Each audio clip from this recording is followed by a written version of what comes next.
Hi, in front of me is ZTE A53 Plus, and today I would like to show you how you can manage autocorrection.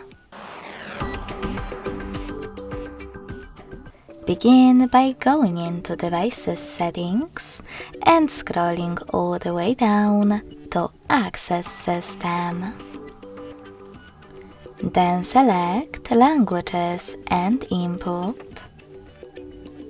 On-Screen Keyboard, and Gboard. Finally, click on Text Correction, scroll down just a bit, and tap on this switcher next to Autocorrection.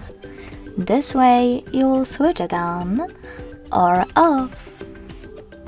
Thanks so much for watching. If you enjoyed this video, don't forget to leave a like, comment, and subscribe.